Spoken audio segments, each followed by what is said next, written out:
Good afternoon. This is Austin from the Austin channel, and I'm here to review The Magnificent Seven. Starring Denzel Washington, Chris Pratt, and Ethan Hawke, and Vincent D'Onofrio, and Peter Sarsgaard as the bad guy. Yeah.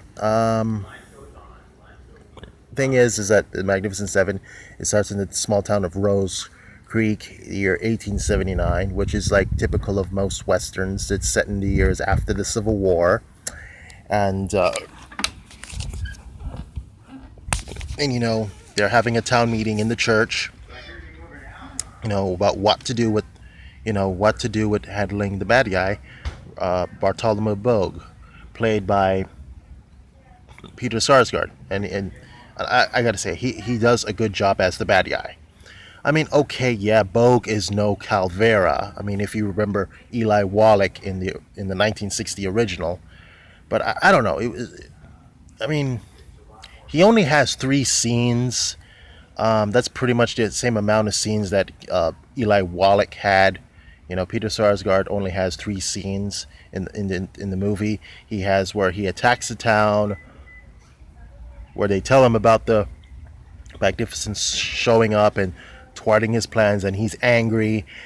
Where they tell him about the Denzel Washington Company showing up, and then the third scene is where the final showdown. And so he's only in the movie three times, which that's the same amount of times that Eli Wallach as the villainous Calvera in the 1960 original wasn't. So it's not like I mean, yes, it's a remake, but it's like they didn't. It's like with this remake, it's not like they saturated the film with the bad guy. Oh, the bad guy. Let's give him 12 or 13 scenes. It's you know. I guess somebody has learned a whole lot from The Nice Guys. Where The Nice Guys wasn't so saturated with the main villain. Maybe kind of make you wonder the same if about movies like Snow White and the Huntsman. Maybe if they just showed Charlize Theron like three times and then saturate the movie with her. Makes you kind of wonder. There's You have Denzel Washington. He's Sam Shizum. He's the leader, and you have Haley Bennett. And okay, this I will say about Haley Bennett. I'm I'm not too fond of Haley Bennett. I'm maybe in the past that she had some really horrible roles that she just took on to pay the bills. Okay, but she was as the lead female in this, she was decent.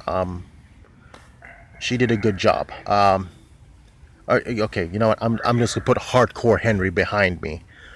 And Chris Pratt, he was good in his role. He's pretty much the comic relief, and his comic, he cracks jokes here and there, and his comic timing is good. Um, One thing it was different with this Magnificent Seven from the original is that you don't see, it was the original was just talking, talking, talking, talking, talking, a little bit of shooting, talking, talking, talking, and then some shooting, and then some people die. And yes, people do.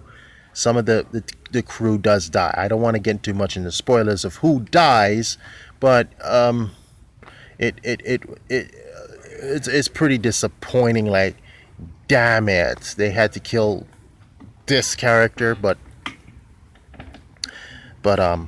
uh but this movie is different from the 1960 original. It's not so much drinking and eating and partying and then waiting for the bad guy to make the mistake of showing up like the 1960 original. It's where they get prepared. They're setting mines. They're setting contraptions, mines. They're building barricades. They're planning strategy. That type of stuff. It's like kind of reminds me of a classic A Team episode. That's what this movie kind of feels like. But I would say the story was great. The acting was good.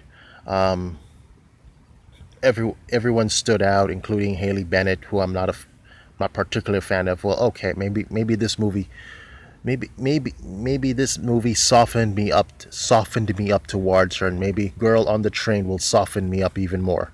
Who knows? And of the rating I give it, I said I had a gay old time. Yes.